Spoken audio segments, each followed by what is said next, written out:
जय गुरुदेव। जय श्री कृष्ण।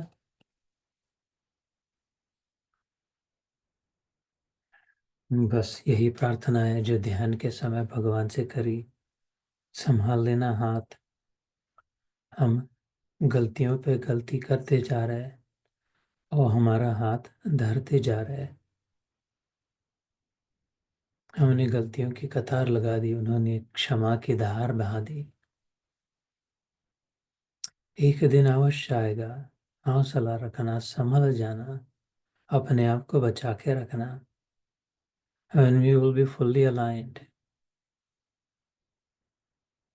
राम के हाथ का तीर बन जाएंगे, कृष्ण के हाथ की बांसुरी बन जाएंगे। वो बजाए वैसे बजेंगे, वो चलाए उधर साधेंगे। हिम्मत रखना। चल रहे हैं सब मिलकर साथ, हाथ रखकर। उस पर भरोसा रखना और सब छुटे, किंतु वो तो है, सुहृद है, हित चिंतक है, प्रभु है, सर्व समर्थ है, सर्वशक्तिमान है। ज्ञान वैराग्य ऐश्वर्य यश श्री सामर्थ्य का भंडार है। ईश्वर पर श्रद्धा नहीं तो हम फिर कहाँ जाएंगे। एक वही श्रद्धेय है, श्रद्धा के योग्य है। इसलिए संपूर्ण श्रद्धा के साथ, जैसे ध्यान के समय कहा, इसकी पूजा करना अर्थात उसके बनाए नियमों को पालना, उसके बताए मार्ग पर चलना, उसका अनुसरण करना। इसीलिए इस भगवत गीता का अभ्यास कर रहे हैं, समझने का प्रयास कर रहे हैं। इस मार्ग पर लड़खड़ा रहे, डगमगा रहे, गिर रहे, फिर उठ रहे, फिर चलते जा रहे। ये मेरी और हो सकता है आपकी, मेरी तो अवश्य है 100%। हो सकता है आपकी संभवतः यही कहानी हो, किंतु नहीं छोड़ेंगे। अब समझ गया, उसने नहीं छोड़ा है हमें, हम भी उसे नहीं छोड़ेंगे।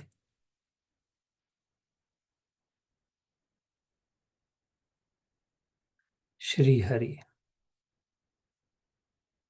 और 13वां अध्याय समाप्त हुआ तो पिछली बार क्षेत्र क्षेत्रज्ञ विभाग योग, इसके संदर्भ में कहा था आदि शंकराचार्य ने जिसे सिर पर रख कहा, अद्वैत सिद्धांत का ये सारांश है, समरी है वेदांत की 13वें अध्याय में। ज्ञान और वास्तव में वैसा ही है, अवश्य है, समझने में क्लिष्ट है जैसे, किंतु ध्यान साधना से, अभ्यास से और फिर कृपा से समझ में आता भी है।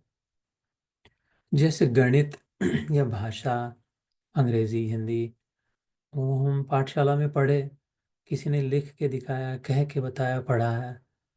लेकिन प्रकाश, अग्नि, भूख, प्यास, प्रेम, ऐसा नहीं हुआ कि जब तक हम स्कूल नहीं गए, पढ़ाई नहीं किया, तब तक ये पता ही नहीं चला ये क्या होता है ना। सोच के देखे, भूख क्या होती है, प्यास क्या होती है, प्रकाश में क्या होता है, अंधकार में क्या होता है, अग्नि क्या होता है, ठंड क्या है।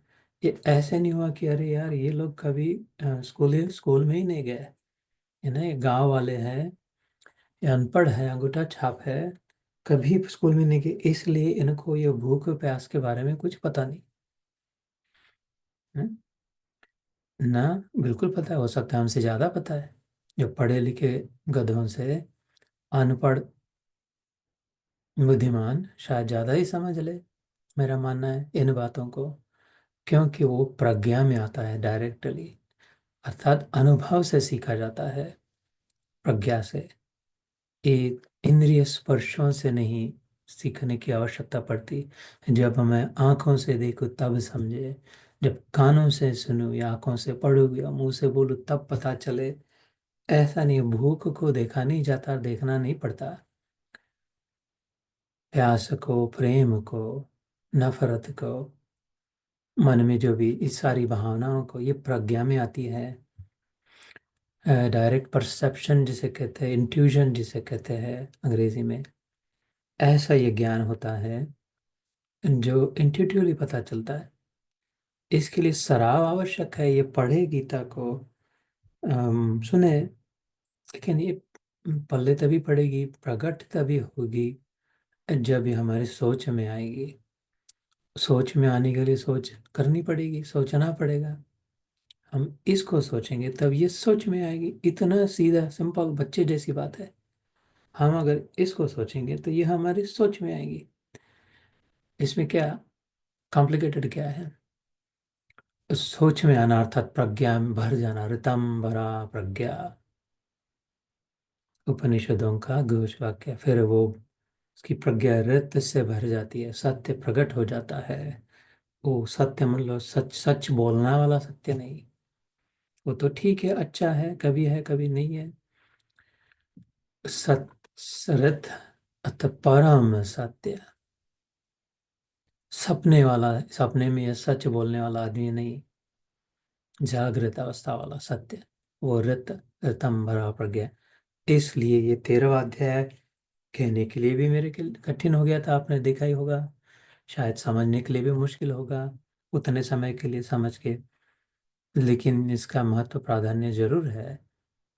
इसके भूमिका पर हम 14वें अध्याय में प्रवेश करते हैं, गुणत्रय विभाग योग। इसकी भूमिका ऐसी है, जैसे मैंने पिछली बार भी हल्का सा कहा था, कि पहले 6 अध्यायों में भगवान जीव अर्थात आत्मा के विषय में ज़्यादा विश्लेषण है। दूसरे 6 अध्याय में अर्थात 7वें अध्याय से 12वें तक भगवान परमात्मा के बारे में विश्लेषण है। और सारे जीव भगवान से ही आते हैं, ये उसमें हो गया पक्का। तो फिर अनुभव क्यों नहीं हो रहा है? बीच में कौन आ जाता है? प्रॉब्लम कहाँ पर है? ये जिसे हम माया कहते हैं, प्रकृति कहते हैं, इल्यूजन कहते हैं, वो 13वें अध्याय से 18वें अध्याय तक है। जीव, जगत और ईश्वर। पहले फर्स्ट 1/3 में जीव, सेकंड 1/3 में ईश्वर। और जीव और ईश्वर, तो फिर प्रॉब्लम कहाँ है पूछा है, फिर गड़बड़ क्यों होती है?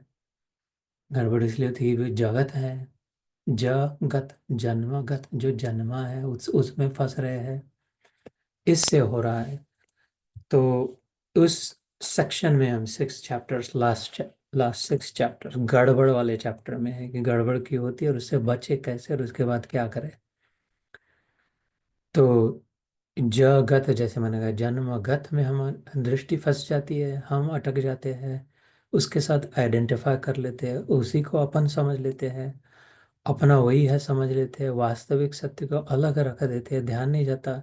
सब की कथा कह रहा हूँ, मेरी भी कथा कह रहा हूँ, है ना। लेकिन ये कृपा है कि ये ध्यान में बार बार आ जाता है फिर से। इसलिए इस मार्ग में विषाद में न जाए।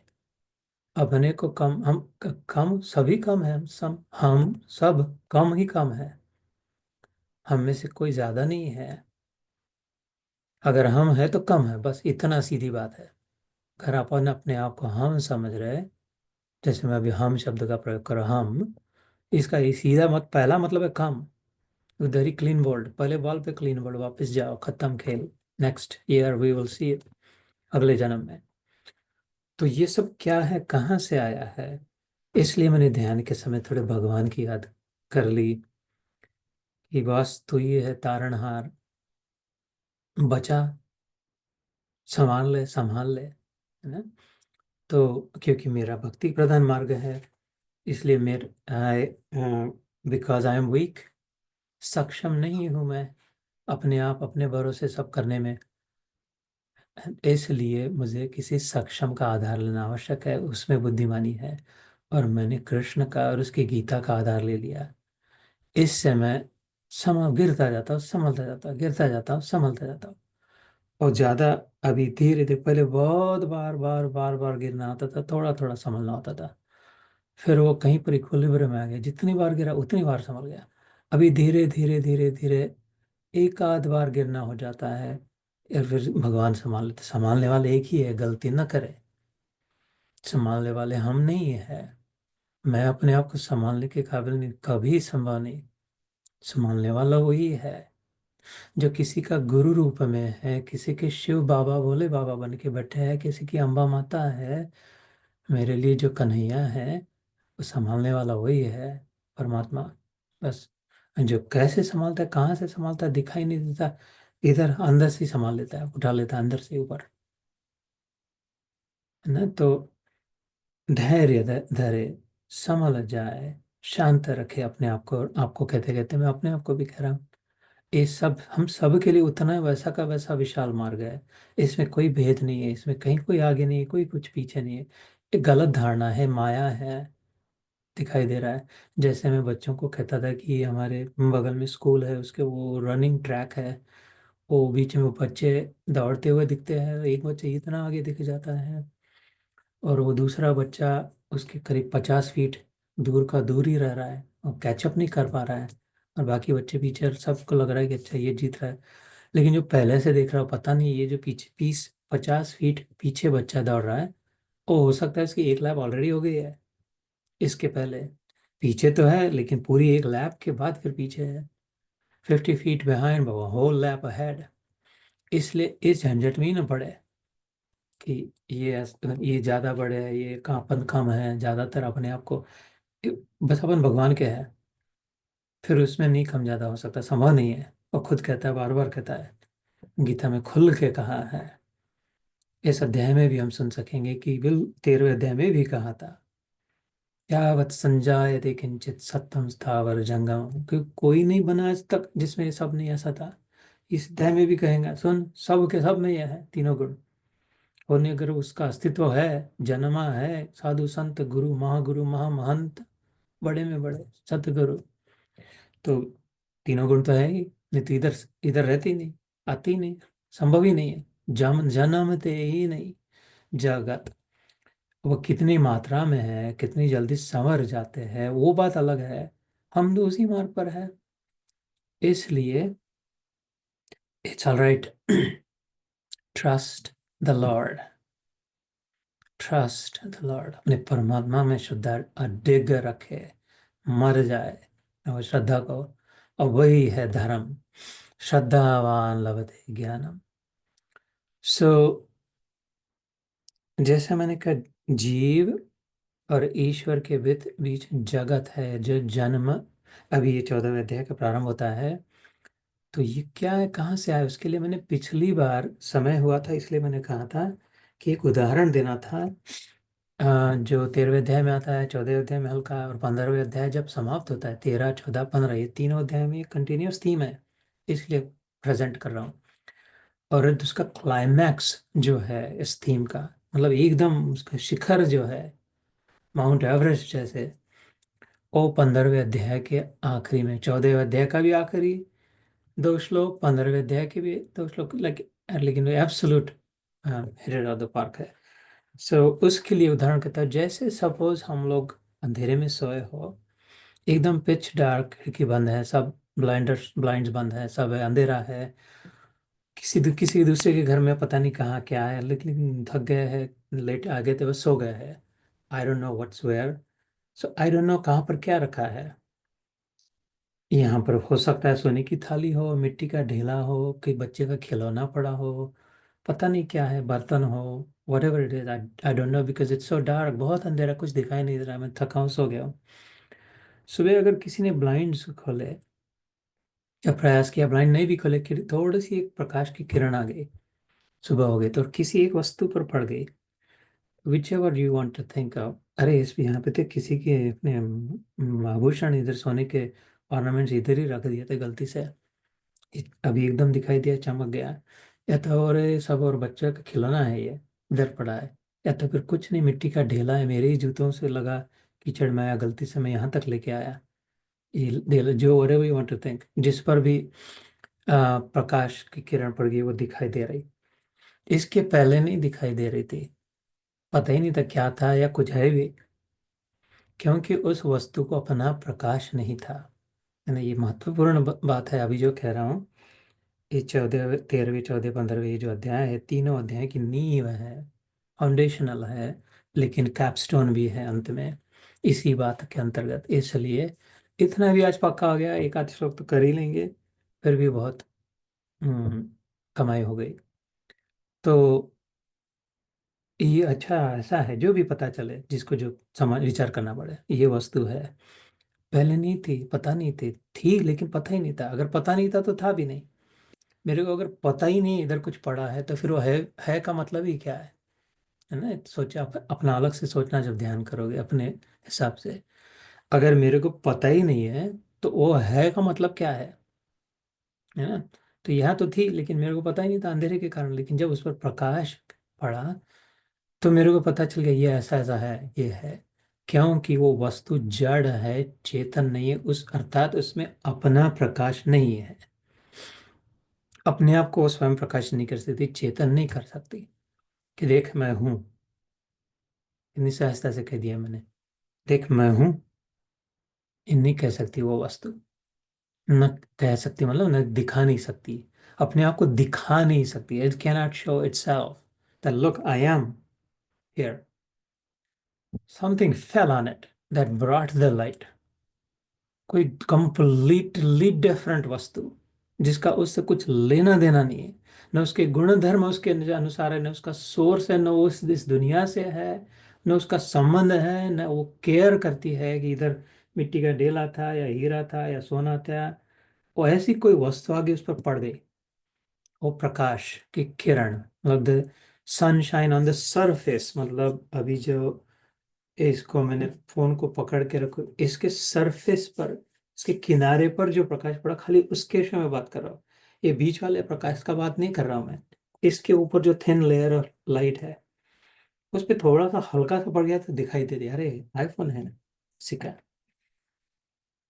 वो प्रकाश जो पड़ा उसका आईफोन हो कुछ भी हो, उसका कोई संबंध नहीं। अगेन किसी दूसरी दुनिया से कहीं और से आया प्रकाश आया है, पर इससे कोई संबंध नहीं। ये फूट जाए तो उसको फर्क नहीं पड़ेगा, अरे इसकी पूजा करने लगे, ये एकदम ऑक्शन में बिक जाए $10 बिलियन का, इसको फर्क नहीं पड़े प्रकाश को।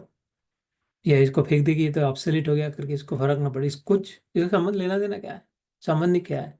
वो इस कारण से भी नहीं आया था इधर पढ़े, चलो इसको चमकाते, चलो यार अपन इसको जरा दिखा दे, चमकाते। कुछ नहीं, प्रकाश का अस्तित्व मात्र है, प्रेजेंस है बस। साक्षी, 13वां अध्याय जो में कहता है, विटनेस, ऑब्जर्वर, इट एग्जिस्ट, वो तो है बस। जैसे उस इस पर जब ये पढ़ा तो कहते ये है, मैंने कहा फोन है, ये है पना, वो प्रकाश से आ गया। दिस इज, दिस एग्जिस्ट, वो है, डजंट केयर क्या है। इस बात को समझ लेना, बिकॉज अपनी मस्ती में है, अच्छा है बुरा है क्या है कैसा है। तो ये हो गया दूसरी वस्तु। पहली वस्तु हो गई ये जड़, अचेतन, डेड, मृतक शरीर। उस पर क्या हुआ अपन दिखाई नहीं दे रहा था, समझ नहीं रहा था, कहीं से चैतन्य का प्रागट्य हो गया उसमें, जीवात्मा। एक इतने जीवात्मा से सारा प्रकाशमान हो गया, और ये इसको लगने लग गया मैं तो हूँ, मैं हूँ। ये मुर्दे को नहीं लगता मैं हूँ, मैं हूँ करके नहीं करता कुछ भी। उसका आलू भंडार या गुलाब जाम रख देते इधर, बटर रख देते हैं, नहीं तो उसको लकड़ी में जला देते हैं। राम नाम सत्य का देख, कोई गाली देता है, कोई कुछ, कुछ नहीं फर्क पड़ता। मैं हूँ कहाँ गया? मैं तो उधर ही है चला गया। जैसे रात अभी अंधेरा आ जाएगा, फिर से ये फोन इधर ही पड़ा रहेगा, फिर से कोई दूसरा आके इधर सो जाए तो उसको नहीं पता चलेगा इधर फोन रखा है करके, क्योंकि इस इसमें चैतन्य नहीं है अपना। फिर से प्रकाश आके बोला अरे ये तो है, प्रकाश है। तो ये है का सारा महत्व है कि बिना कुछ नहीं है, नहीं है में भी है। क्या करेंगे? है को छोड़कर किधर जाएंगे? है ही है, प्रभु है ही है है ही। ये भगवान के विषय में बात कर रहा हूं मैं, मतलब जो वास्तविक तुम्हारा स्वरूप है उसके विषय में तुम्ही को सुना रहा हूँ। कैसी मौज है। तो वो प्रकाश, और तीसरी वस्तु क्या है? ये 14वें अध्याय के अभी जो अध्याय प्रारंभ कर रहे हैं उसके अंत में भगवान कहते हैं ब्रह्मणो ही प्रतिष्ठा अहम, शाश्वतस्य अमृतस्य च, सुखस्य एक एकांतिकश्च। कि इन सब की का आधार मैं हूँ, सोर्स मैं हूँ, मेरे से ही आता है ये जो भी सब है। प्रकाश जो चैतन्य जो है, शक्ति जो है। 15वें अध्याय के अंत के पोर्शन में आता है कि एक क्षर है और एक अक्षर है। क्षर मतलब जो दिखाई देगा, नहीं तो नहीं देगा, कभी ये लुप्त तो हो जाएगा, कभी हो रहेगा, कभी नहीं रहेगा। जैसे ये फोन, इस पर प्रकाश पड़ा तो दिखाई देता है, प्रकाश नहीं है तो नहीं दिखाई देता, इस प्रकार, है ना। तो ये जो एक वो है क्षर, और अक्षर वो जो कभी मिटता नहीं। जैसा मैंने कहा, एक फोन को मैंने अभी ये मेरे हाथ में पकड़ा और वो फोन दिखाई दे रहा है, मैंने फोन को हटा दिया तो हाथ दिखाई दे रहा है। फोन क्यों दिखाई दे रहा है? क्योंकि इस पर प्रकाश पड़ रहा है। अभी अंदर हो जाए एकदम तो कुछ नहीं दिखाई दे। अच्छा, अभी तो फोन दिखाई दे रहा है, मैं फोन को हटा दिया तो हाथ, अच्छा हाथ को हटा दिया तो पर्दा, पर्दे को बाजू कर दिया तो दीवार। ये क्या हो रहा है? प्रकाश प्रकाश है। वस्तु जो भी उसके ट्रेजेक्टरी में आती है वो दिखाई देती है। तो वो अक्षर है, प्रकाश नहीं मिटा, प्रकाश अनदेखा नहीं हुआ, वस्तु अनदेखी हो गई, क्योंकि वो प्रकाश से हट गई, है ना। तो ये सेकंड दूसरी वस्तु है। लेकिन वो प्रकाश क्या लटका है क्या कहीं से, कहीं बस अपने आप से है क्या? और एक कोई तीसरी उससे बड़ी ज्यादा सामर्थ्यशाली वस्तु है, जिससे सारा प्रकाश आया है, आ रहा है, जिसे हम भगवान भास्कर कहते करके पूजते हैं, जिसके संक्रांति के दिन पूजा करी, उत्तरायण जिनके नाम से मनाया।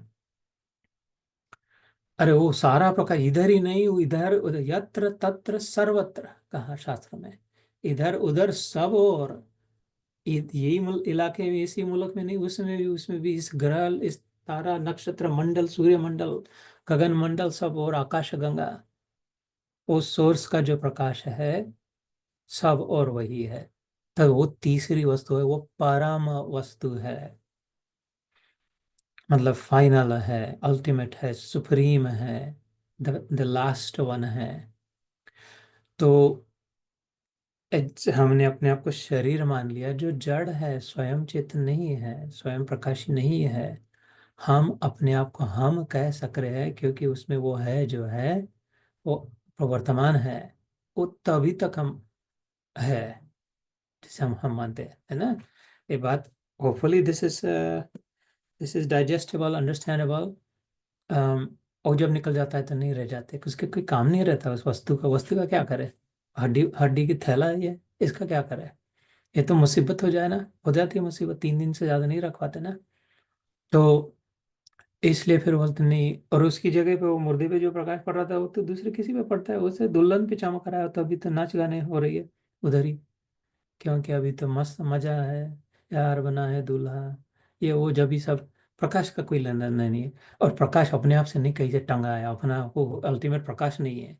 प्रकाशमान जो है, प्रदीप्त जो है, वो अल्टीमेट है। ये ऐसा हमारा रिश्ता है जीव जगत और ब्रह्म।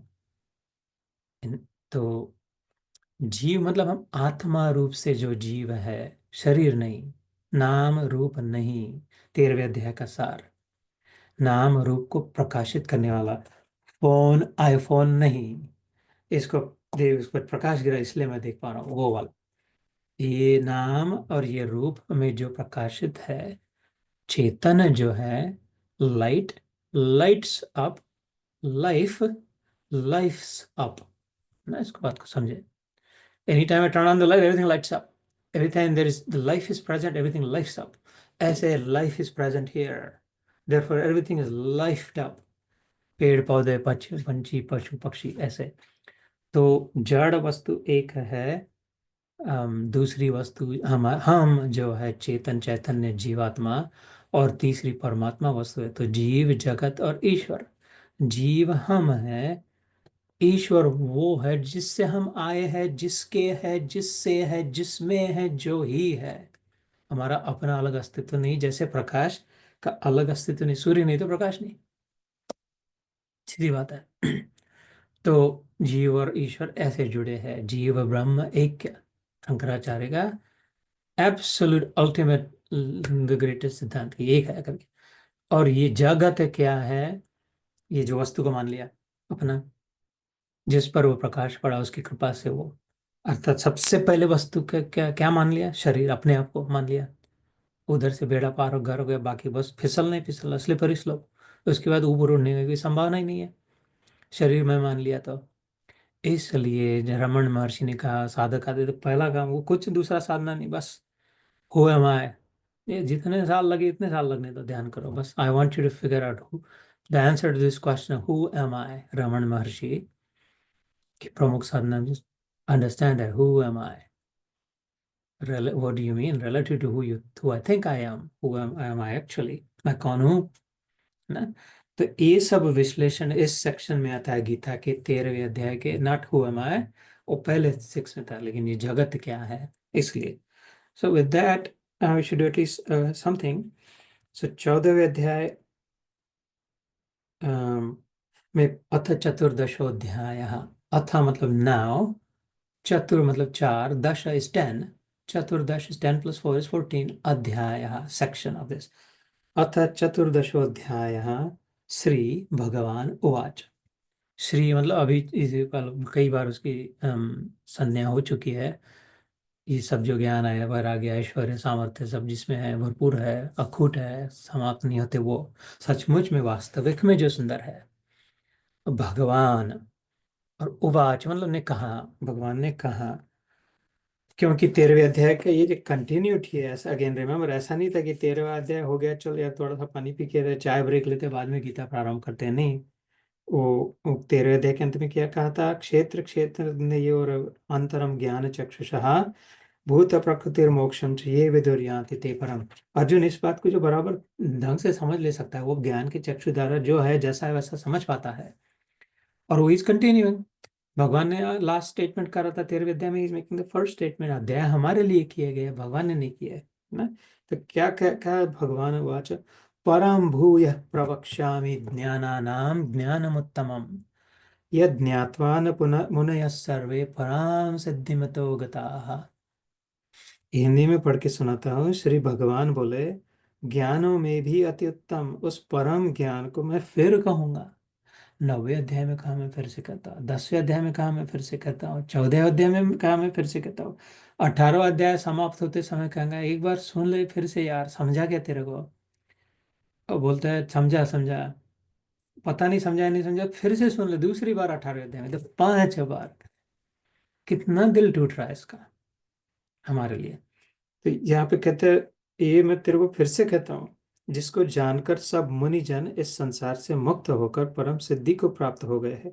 जैसे हो सकता है आपको लगता ही होगा, मेरा विचार है, शायद 10 बार विचार आया होगा, यार ये जीतू भाई वही वही बात को करते बार बार बार बार बार। आधी बातें तो उनकी इस हर सत्र में वही होती है जो पिछले बार कहा था। Why are you do this. इसलिए 10 साल अगर हम 13 में ही लट गए तो why don't you just go, इस धड़ाधड़ धड़ाधड़ एक के बाद हम समझ लेंगे ना। पता नहीं यार, दिल टूटता है। आई don't no, I am not so sure, I can not move from you. इसलिए बार बार। तो मेरे जैसे चिल्लर आदमी की, एकदम कनिष्ठ दर्जे के आदमी की ऐसी गत है, जब दिल लगी हो जाती है, जब प्रेम हो जाता है, तो जो उसकी क्या कैसा उसका दिल टूटता होगा हमारे लिए। इसलिए वो बार बार कहा जा रहा है कि परम भूय प्रवक्ष्यामि। परम is the greatest, I know. भूय मतलब प्रकट करता हूँ, I'll manifest again। प्रवक्ष्यामि प्रोजेक्टिंग, जोर से ढंग से कहता हूँ, एलैबोरेटली अनपैक करता हूँ। ऐसे जल्दी जल्दी में नहीं बताता हूँ। भगवान कह रहे थे मेरे को क्या बांधा है कि मैं अनपैक करता हूँ पूरा बराबर, ये आराम से लगा के पोती खोल के तेरे को समझा। जब तक समझे नहीं तब तक मैं ये बात को समझाते रहता हूँ। इसको कहते हैं प्रवक्ष्यामि। मी मतलब मैं, वक्ष्या मतलब बात करना, क्या ये किसके बारे में बात करें, ज्ञानानाम ज्ञानम उत्तमम। ज्ञानों में सबसे अच्छा जो सर्वाधिक जो ज्ञान है उसको मैं फिर से कहता हूँ। यह, इसकी क्या महत्ता है, क्यों, यत ज्ञात्वा मुनयः, क्योंकि ये वो ज्ञान है जिसको जानकर मुनि, मननशील, the think tanks, the thinker, the contemplators, the reflectors, the seers, मुनि मुनयः सर्वे, every one of them, no exception, param siddhimito gata, they have reached final fulfillment, complete completion हो गई है यात्रा, सेंटर तक पहुंच गए है, कोर तक। इसलिए मैं कहता हूँ तेरे लिए इस बात को। तो और फिर एक श्लोक करते हैं, फिर आज विराम देते हैं। ये तो दिस सेकंड श्लोक आई probably said 100 times in Gita योग, maybe more. इदं ज्ञानम् उपाश्रित्य मम साधर्म्यमागताः सर्गे अपि न उपजायन्ते प्रलये न व्यथन्ति च। ये फिर हिंदी में पढ़े इसको, इस ज्ञान को आश्रय करके अर्थात इसको धारण करके अर्थात इसको अपना के मेरे स्वरूप को प्राप्त हुए साधक सृष्टि के आदि में पुनः उत्पन्न नहीं होते, वो प्रलय काल में भी व्याकुल नहीं होते। That's the big deal for me. I don't care सृष्टि काल में फिर से होते या नहीं होते, मेरे को समझता भी नहीं उसका क्या मतलब है। और वो तेरे को प्रकट करना है तो करा, जिधर जो करना है कर। तो what does not impress me इसकी सृष्टि के प्रारंभ में फिर से प्रकट नहीं होते। मेरी खोपड़ी से मैं क्या समझू उसका क्या मतलब। लेकिन what the hook for me was, लेकिन प्रलय तक का दुख आए खोपड़ी पे पड़े फिर भी दुखी नहीं होते। I don't want to be दुखी, बस, that's it, period. I resolved years ago, I decided I don't want to be dukhi. That's it. And I could find nothing, no solution to that, what I wanted, except in the Gita. And in the Gita is a full and perfect solution. All others, miss सब बेलन पापड़ bell के देखे, practically almost, not सब, लेकिन as a manner of speaking. तो इसलिए ये मेरे लिए हुक बन गया, इसलिए मैं इतना डंके की चोट पे श्लोक को इतनी बार कहता हूँ। इदम मतलब ये, ज्ञानम इस ज्ञान को, उप आश्रित्य इसके साथ अगर तू हो जाएगा, अलाइन हो जाएगा, इससे अगर जुड़ जाएगा, इसके आश्रय में रहेगा ना, अलाइनमेंट, मम मेरे साधर्म्य मेरे जैसा, मेरे गुण आगता तेरे में आ जाएंगे। तू मेरे जैसे, एक बात पक्की है, भगवान दुखी नहीं होते होंगे। मैं खाली अवतारों की या लीला की बात नहीं कर रहा, भगवान भगवान सच्चिदानंद प्रभु, मेरे प्रभु कृष्ण। तो बाकी गुण तो मेरे को पता नहीं, चाहिए भी नहीं है, वो उनके पास ही ठीक है, संभाल भी नहीं सकते, झेल भी नहीं सकते, अपनी औकात भी नहीं है। एक गुण जरूर चाहिए प्रभु तुम्हारा, तुम दुखी नहीं होते हो। तो मम साधर्म्यम आगता, तू मेरे जैसा बन जाएगा, मेरे गुण तेरे में आ जाएंगे। जैसा मैं, मेरी सोच वैसे तेरी सोच हो जाएगी, जैसा मैं करता हूँ वैसा तू करने लग जाए। अभी नहीं, अभी मेरे नहीं वो गति है, लेकिन इसके प्रॉमिस है, और मैं उस देख पा रहा हूँ, अनुभव कर पा रहा हूँ, जितना जितना चलते हैं। अभी तो बहुत समय है, पता नहीं कितने जन्म भी हो सकते हैं, आई डोंट नो, पर I am excited about it. He knows, and that's, उस मेरे लिए उतना पर्याप्त है। जो जिसको जानना जरूरी है वो जानता है, बस मेरे को जानने की जरूरत नहीं है। सो इसमें मम साधर्म्यम आगता, फिर क्या होगा, सर्गे अपि न उपजायन्ते, सर्ग मतलब बनना, बने भी फिर से उपजेगा नहीं। फिर से ये नाटक में नहीं पड़ेगा कि मैं शरीर हूँ, मेरा मन है, मेरी बुद्धि है, मेरा ये नाम रखा है, मेरा इतना है, मेरा उतना नहीं है, इनके पास उतना है, ऐसा हो जाए वैसा हो जाए, अरे ये नहीं हो रहा, अरे अरे अरे, अरे वाह इतना हो, ये सब झंझट ही नहीं हो कुछ। तू ही नहीं बनेगा तो तेरा क्या बनेगा। सर्गेन मतलब तू मेरे साथ रहेगा, you will be on this side, not on that side.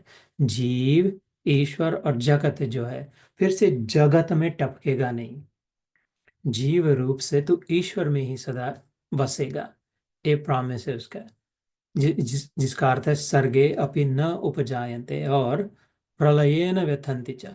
और तू टपका भी मेरे जैसा, अभी जब मैं टपका हूं उधर, तो प्रलय का भी दुख हो जाए। ऐसे ही छठे अध्याय में भी एक श्लोक आया था, यम लब्ध्वा च परम लाभम मन्यते न अधिकम तथा यस्मिन स्थितो न दुखेण गुरुणाम अपि विचालयत। 16वां श्लोक, छठे अध्याय में।